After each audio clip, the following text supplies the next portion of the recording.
All right, do you go to the farmer's market to sell your stuff? If so, today's episode is going to be awesome for you because I'm going to share with you a pre-market checklist that you should get ready to help you sell more stuff. These are 12 things to make sure you do before you get into your truck so that you are ready to be the super salesperson that you are. Are you ready? Let's get started. Hey there, this is Corinna Bench, and welcome to the My Digital Farmer podcast. In today's market, it's not enough to just grow your product. You've got to know how to sell it too. Welcome to the My Digital Farmer podcast, where we reveal online marketing strategies and tips to help farmers like you get better and more confident at marketing. Learn how to find more customers, increase your sales, and build a strong brand for your farm. Let's start the show.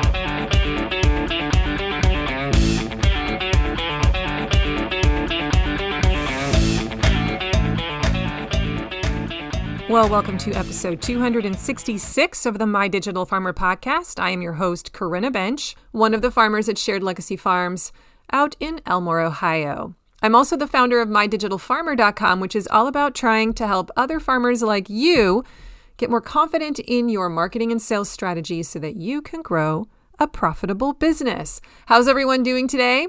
Welcome back to the show. Big shout out to all of my regular listeners, my binge listeners. And if you're new to the show, I'm really glad you're here. Welcome to the community. Make sure that you subscribe to the podcast. You're going to want to do that. And then go check out some of my back issues. You can scroll through. I've got over 250 of them now. And I'm sure you can find something there that piques your interest. If you're really new to the marketing space, though, and you need kind of a 101 crash course, I recommend that you go listen to the first 10. Or even better, get onto my email list, because when you do, I'm going to send you a weekly email for like 3 months that's going to walk you through the marketing jungle and kind of get you onboarded into what you need to know. And you can do that by going to mydigitalfarmer.com/subscribe. I get really good reviews for that, so definitely take advantage of that. Today's episode is sponsored by my friends at Local Line. Switch to Local Line and grow your farm to new heights this season. Local Line is the most comprehensive sales software built for farmers and food hubs. Its features include e-commerce, automated inventory management, subscriptions, a website builder, point of sale, and more, helping you increase your sales and streamline your processes. So whether you're a CSA farmer or you sell meat, you run a food hub, or maybe you sell wholesale or offer a herd share, Local Line has the tools and features that you need to succeed. We're a big fan. Are you looking to switch to a sales software that does it all? Subscriptions start as low as $49 a month with no setup fees or sales percentages. That's huge for me. Plus, if you join Local Line today, your onboarding manager will migrate your storefront at no cost, so you can be up and running in no time, even in the middle of the season. As a bonus, if you are a podcast listener, Local Line is also offering a free premium feature for 1 year with your subscription when you use my coupon code MDF2024. So go to mydigitalfarmer.com/local line and then enter the coupon code MDF2024. Make the switch today. And now back to the show. Okay, today's topic is going to be very timely and I think kind of fun.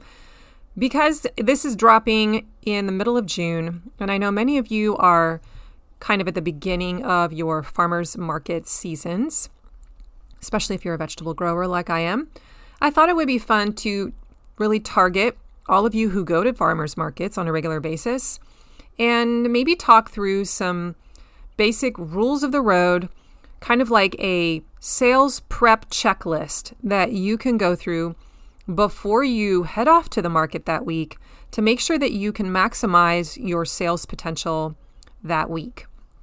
Okay, so this was me sitting down with a little checklist, writing out some thoughts. I'm sure I'm missing some really big ones.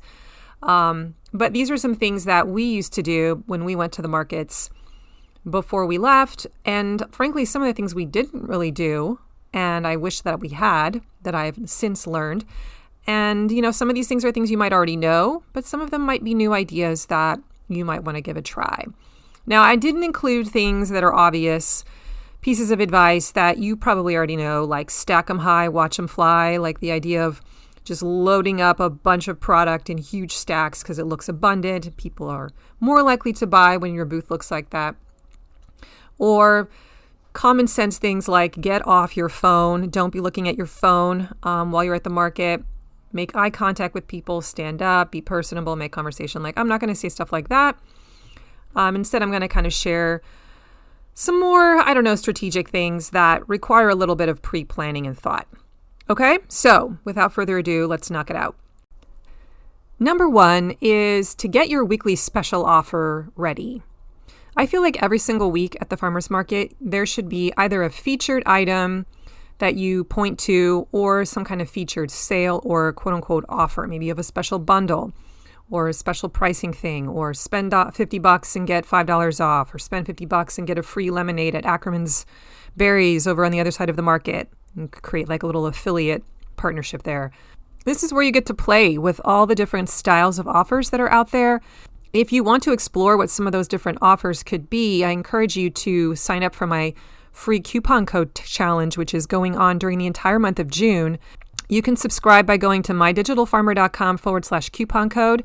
This is really fun. Basically, we're exploring the different uses of coupon code formulas and styles. And in the process, you're kind of getting exposed to the different types of offers that you could run.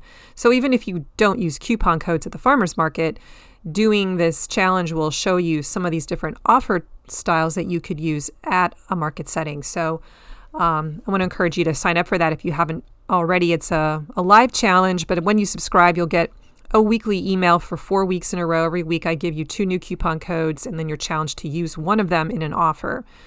And in the process, you learn the different offers along the way. So just want to make you aware of that. So number 1 is just get a weekly special offer ready. I actually think it's a good idea to have the special offer for the next week kind of on deck as well, because as I will explain in a moment, I recommend that you tell your customers at the point of sale about the next week's special offer so that they know what's on deck and they're maybe incentivized to come back the next week to buy again. So if you sort of always have the next 2 offers ready in the bag, that helps you lure them back in. Number 2 is to know your gateway product. Make sure that you've got enough of your gateway product ready and you've told your sales team, we lead with the gateway product. This is for brand new customers who have never shopped with you before, who are coming to your booth and they're like a little overwhelmed and they don't know what you're known for. And so if your staff is aware that this is a new customer, they can kind of pick up on the body language, then they know, I lead with the gateway offer. So I've run into farmers who don't have a clear gateway offer. They're not even aware of such a thing. And they kind of randomly suggest different things when they're at the booth. And it's just good to know, hey, this is the thing that most people love.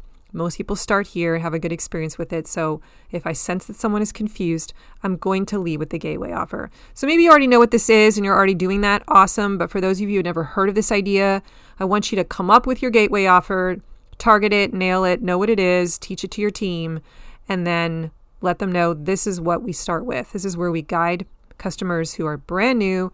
This is how we start them in our business, and you lead with it. Along with that, have your upsell ready. So these are kind of go hand in hand. So know your gateway product and have your upsell ready before you show up at the market. Know what it is that you're going to try and pitch as an upsell after someone has already said yes to something else. So they're at the point of sale. They're ready to check out, and you have a little speech ready and you're saying, hey, would you like to try, XYZ? Would you like some fries with that, right?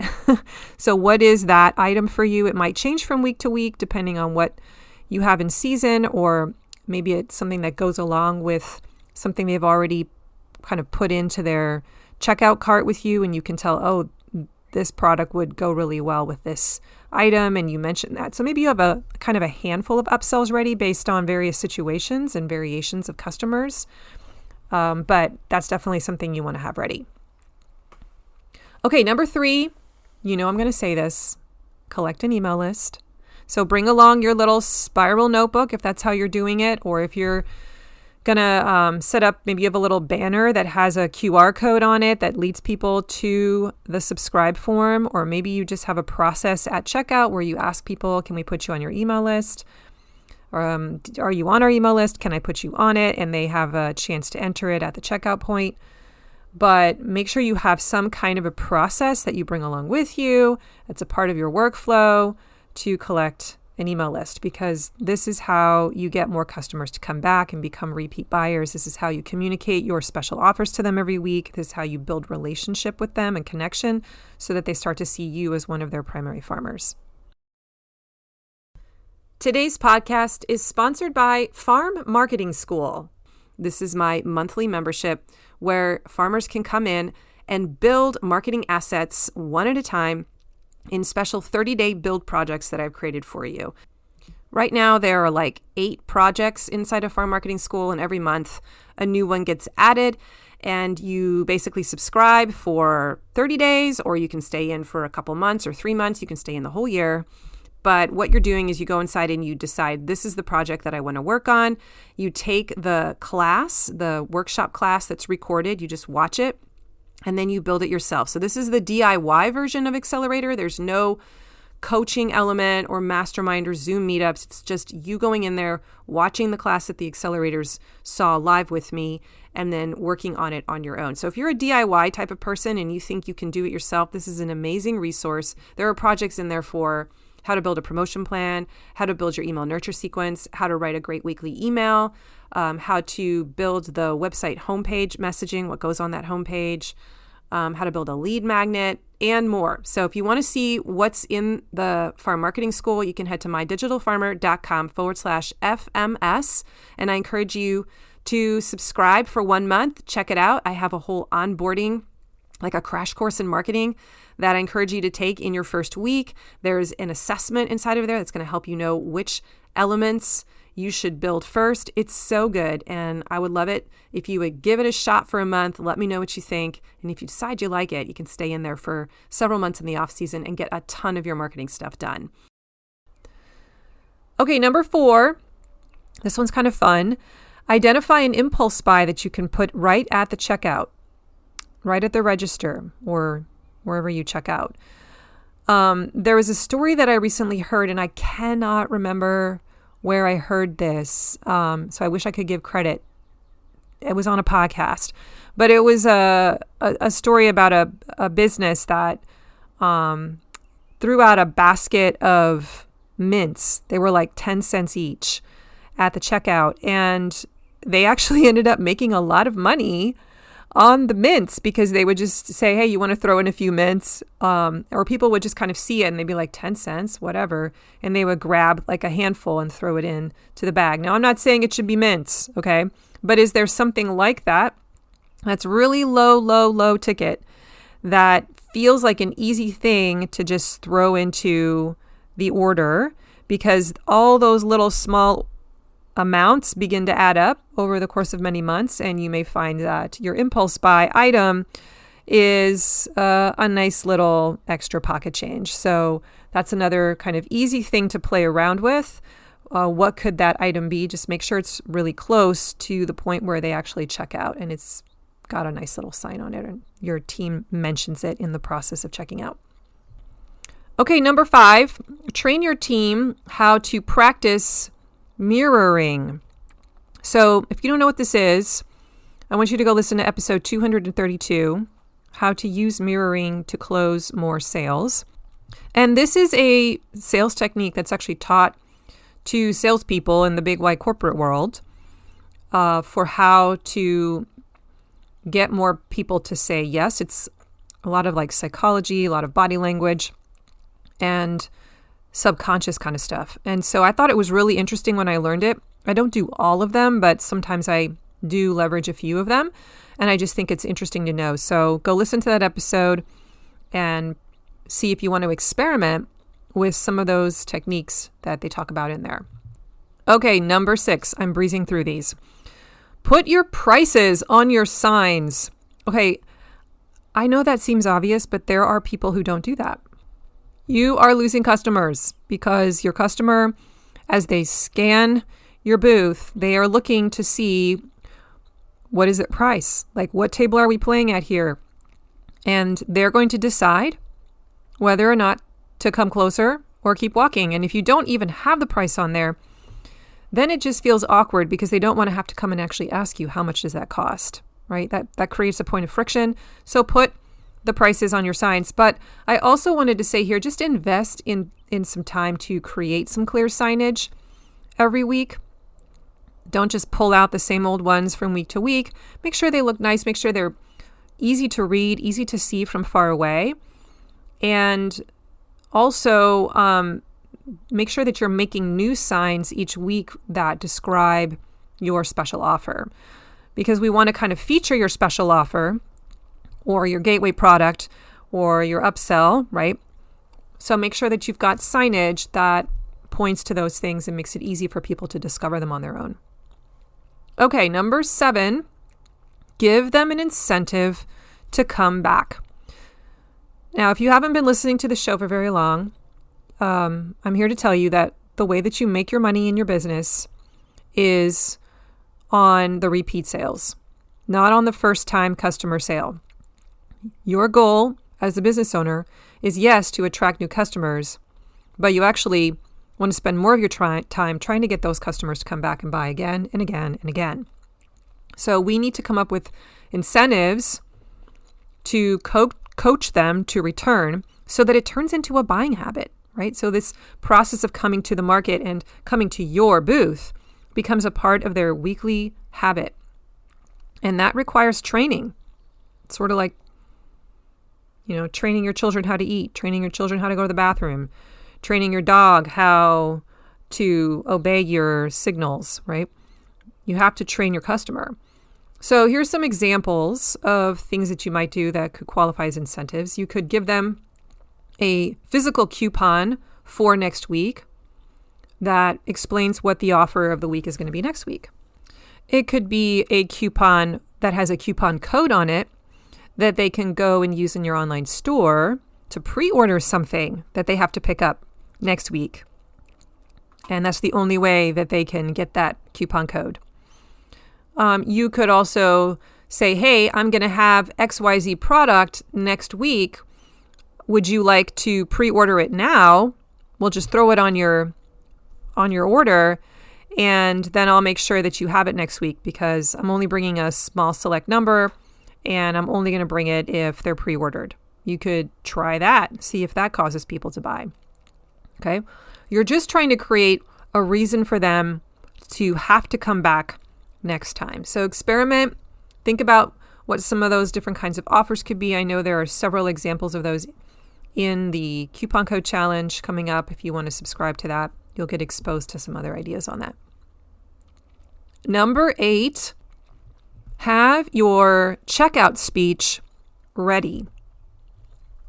Well, not just your checkout speech, it could be your sales speech too. So whenever you have a customer coming up to you at the booth, sometimes it's crazy, right? And there's like 10 people all at once and there isn't like one specific spot they all go to. They're kind of stretched out along this big line of tables. I get it. But you want to have like 3 or 4 things or 2 or 3 things that your team knows they always say to every customer in a certain order. So maybe it's like when somebody first walks up to the table, you make sure that your team leads with, hey, so glad you're here. Welcome. Today's offer of the day is XYZ, right? So they lead with this little speech of here's what we have on sale today, or here's what our special is today, or here's the special offer. This is just like when you walk into any other kind of retail store, like brick and mortar, sometimes they have someone standing there who greets you and then just says, hey, I just want to make sure you know today all dresses are on sale 20% off, right? And then you just kind of take that information in and it may make you decide to shop for a dress, right? Something like that. So you need to have that opening offer ready. That's in the speech. Make sure they know the upsell so that they're ready to upsell as part of the speech at the right time. Make sure they know what to say as they're checking out, like, hey, next week the offer is going to be this. Hope you can come back. Maybe that's part of the speech. And then, are you on our email list? Would you like to be on our email list? if the person can tell that they haven't subscribed yet. Okay, so those are at the very least some of the things to consider putting in that speech, but get clear on what that is, write it down on a little note card, share it with your team, and make sure they're doing it. Now, it's going to take a while if your team has never done this before for them to get into this rhythm, but you really need to kind of get this into their head that this is important. These are little triggers, these coachable sentences and phrases kind of coach our customer to the next conversion. So we really want to be using them.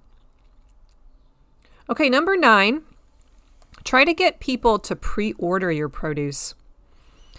So I just want to encourage those of you who haven't done this yet to consider getting an online store and playing around with it this coming season as a means to get people to pre-order your stuff for pickup at the market. You can set up pickup locations and order deadlines and just start coaching your people. Hey, it's great. I love that you come here every week and shop from me here live. But if you want kind of guaranteed product and you want to see an even greater inventory, because I can't bring it all here, then you can go to my online store, pre-order your stuff by such and such deadline every week, and I'll have that stuff guaranteed for you here when you come to the market next weekend. It is a beautiful way to kind of guarantee sales, especially then if you have, bad weather at the market. Your customer is already pre-ordered, and so they have to come anyway and come get it. And so you're still making revenue that way. Plus, this is something I didn't realize until we started doing it. They end up often spending more because not only do they come and pick up their pre-order, but while they're there grabbing the bags from you, they see something else there on the table and they're like, oh, that looks really good. And they say, throw in another couple carrots. And, now you've just made more money. I know some of you are skeptical, but I guess I want to encourage you to pilot project this. Maybe just try it out on a free platform like Square, for instance, and just do it for 2 months and see if you don't notice a difference.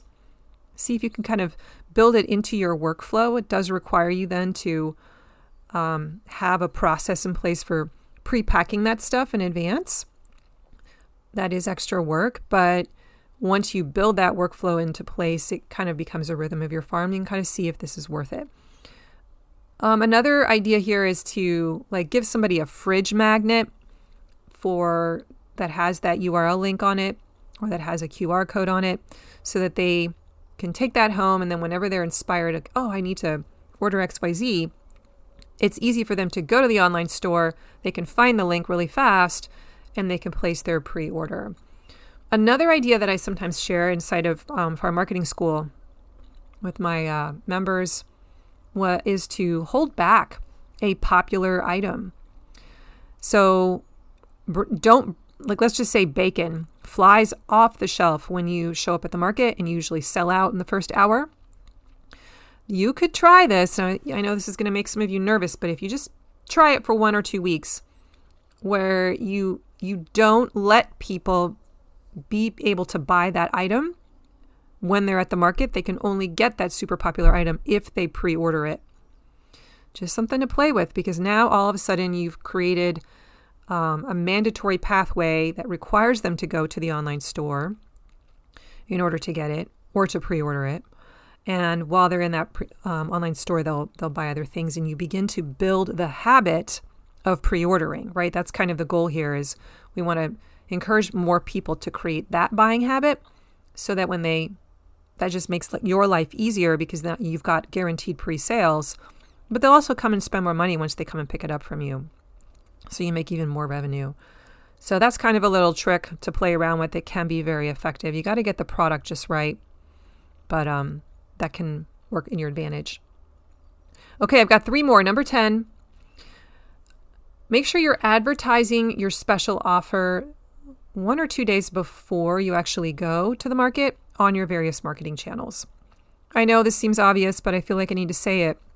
You're going to sell more if you send an email out to your list to say, hey, here's what I'm going to have at the market, or here's what the special is, or here's what our offer is, or here's the coupon code that you can use before 6 p.m. tonight in our online store to pre-order to get 10% off, to incentivize the pre-order, whatever. The more you do this pre-advertising, the more revenue you will make, the more people will show up. If you don't want to do email, if you prefer texting, I think texting probably has a better return actually. You could use SMS and text your customer list. Okay, this is why we want to be collecting an email list, because now you can talk directly to your customer, let them know what's going on. Or if you have like a sudden special announcement or suddenly some really cool thing has come into stock the night before and you want everyone to know because it's so cool, or you only have a limited number of them and you want to make sure they aren't disappointed. They have to get there early to get it. This allows you to reach out and tell them that. Okay, number 11, look for ways to increase your average order value. This isn't really like a tactical tip. It's more just like a point, and you're going to have to figure out the strategy to get there. But I want to just remind you that the way that you make more money in your business is by getting your customers to come back for repeat purchases, right? To increase the lifetime customer value. The more times they come and spend with you, the more money you're going to make on that customer. But another way you can make money is by increasing the amount they spend every time they do buy from you. That's called the average order value. So you have to ask yourself, what do you want people spending each time? And it's different for every kind of farm business. Like a vegetable grower is probably going to have a lower average order value than maybe a meat producer would. So, for me, I think my average order value in the store can fluctuate between $18 and I want to say $25, $30 in that range, depending on the time of year. But for a meat producer, you guys might be more like in the, $100 range is where you want people to land if you've got a premium product there. So some of the different ways that you can get the AOV to go higher are to create these different kinds of offers like I was talking about to encourage them to spend more. Like, hey, if you spend $50 or you spend $100, you're going to get a free pack of bacon or whatever. Maybe you only give the bacon as a freebie if they spend $100. Ooh, there's another way to take a very popular product and limit it. If you want to do some kind of a kit, like bundle certain products together that go together, instead of them having to come up with the idea to bundle them, you already pre-bundle them. Or maybe you have, hey, these are our favorite starter chicken cuts, and you've already got them pre-bundled, and they're going to go off and start their journey with you with the best of what you have to offer. Okay, so look for ways to increase your average order value and come up with strategies to get them to buy more things. And then finally, number 12, make sure you're keeping records and notes of your sales. So when you go home from the market, take like 5 or 10 minutes and just jot down what you noticed about the day. What was the weather like? How were the crowds? Was there any special event going on at the market that would have drawn crowds? Was there positives and negatives? What were the big hot selling items? What was your special of the week? Make a note of that so that next year when you build your promotion plan, you can go back and kind of be reminded of the different things you did. What were the surprising things that flew off the shelf? Where did you make the most money? What didn't move? Yeah, just kind of write some quick notes down. And this is going to give you a lot of really good data and allow you to pivot and optimize as you go through the season. But I find it's really helpful to have that for the next year when I'm getting started again and I'm like, oh, what can I anticipate happening again? Or what were some of the good ideas I had last year that maybe I forgot about, right? I can go back and skim that little journal and see what I wrote down. Okay, there you have it. Those were my 12 ideas. I hope that this little checklist serves you well. And if you didn't have a pen and paper to furiously write them all down, I will make sure that I put them in the show notes which you can get at mydigitalfarmer.com/266. And you'll be able to grab that list there. All right. If you like today's episode, please go leave me a rating or a review of the show. That would be so great. Or go tell somebody who needs to hear about this kind of stuff about the podcast so that they start listening. I'm trying to get as many people as possible aware that I exist. And I would love if you would be one of my referrers. Now, don't forget, I have a ton more information to share with you about how to become better at farm marketing. Get onto my email list at mydigitalfarmer.com/subscribe, and I can hook you up. All right. You're going to get a weekly email from me for like 3 months. It's just going to walk you through the marketing jungle. So much good free stuff in there. So really encourage that you do that. And I'm also on Instagram at mydigitalfarmer. I have been there a little bit less lately just because my voice is hoarse and sometimes it just doesn't even want to work. So I am not always able to talk very well, but I am confident that that will eventually go away. At least that's what my doctors tell me, that it's just a matter of time to let my illness heal my esophagus. So just hang in there. But I do like to show up on Instagram stories. I'd love if you would catch up with me there as I share marketing tips as they come to me.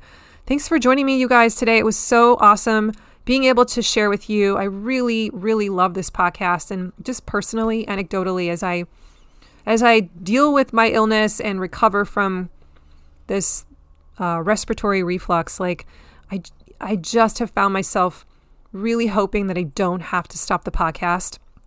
I love this. Like, this is my favorite thing that I do every week. It's what fuels me and charges me up. And I just want you to know that I really value the ability to lean into you and invest in you and inspire you. And it keeps me feeling valued. So I really wish the best for you this season. Good luck at the farmer's market. Hope these tips have helped today. And just know that I believe in you. Take care. Bye-bye.